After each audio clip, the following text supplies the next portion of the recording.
السلام علیکم ورحمت الله وبرکاتہ. سماک ټي وي چینل کې درته هرکلی ویم. امید لرم چې تاسو به ټول روغ جوړ خوشحاله به یې، د ژوند په مزو کې به یې. عزتمندو، نن یې افسوسناکه او دردناکه واقعه مخې ته راغلې ده.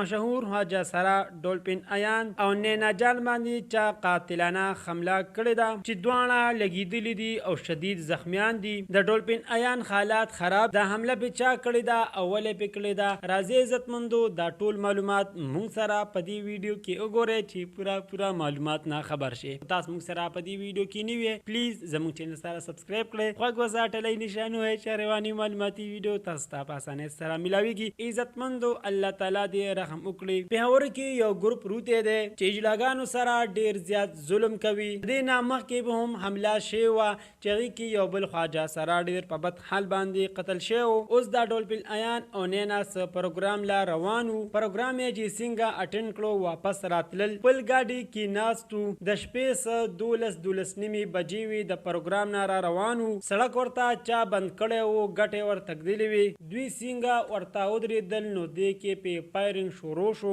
چې نینا جان او ډولفین ایان او یو ورسا بل خواجه سرا ورسا په ډزو لګېدلی دی چې درې واړه ډېر شدید حالات کې دي. قاتلان په تښتېدو کې بریا شوي دي. پولیس والا ته اطلاع شوې ده، هغوی هم راغلي دي. تفتیش یې شروع کړی دی. تر اوسه پورې قاتلان لا گرفتار شوي نه دي. ډېر زیات خواجه سرا سړکونو ته راوتي دي چې موږ ته د انصاف میلاو شي. سړکونه یې بند کړي دي. وایي چې تر څو پورې موږ ته انصاف نه میلاو شوي، هغې پورې به موږ د خپل احتجاجونه جاري ساتو.